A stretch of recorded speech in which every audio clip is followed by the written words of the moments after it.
ഇതാ ഇതാ മാർപ്പാപ്പ സഭയുടെ 267ാമത്തെ പാപ്പ കടന്നു വരുന്നു. കണ്ണിമ ചിമ്മാതെ കാണുക ലോകമേ, കണ്ണിമ ചിമ്മാതെ കാണുക. കത്തോലിക്ക സഭയുടെ 267ാമത് പാപ്പ ലിയോ 14 ഇതാ വത്തിക്കാന്റെ മട്ടുപ്പാവിൽ ജനങ്ങളെ ആശീർവദിക്കുന്നു. കണ്ണിമ ചിമ്മാതെ, കണ്ണിമ ചിമ്മാതെ ഈ കാഴ്ച കാണുക. ഇത് ചരിത്ര നിമിഷം, ചരിത്രം രേഖപ്പെടുത്തുന്ന നിമിഷം. ഈ ദൃശ്യങ്ങൾ ചരിത്രം കരുതി വെക്കുന്ന ദൃശ്യങ്ങൾ, ഇനി കരുതി വെക്കുന്ന ദൃശ്യങ്ങൾ. ഈ നിമിഷം കണ്ണിമ ചിമ്മാതെ ലോകമേ, ക്രൈസ്തവ വിശ്വാസികളെ, കത്തോലിക്ക വിശ്വാസികളെ കാണുക, കാണുക.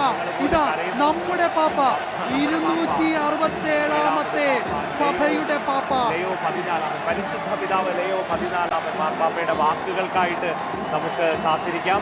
ഇത് സന്തോഷത്തിന്റെ സമയം. അമേരിക്കയിൽ നിന്നുള്ള ആദ്യത്തെ മാർപ്പാപ്പ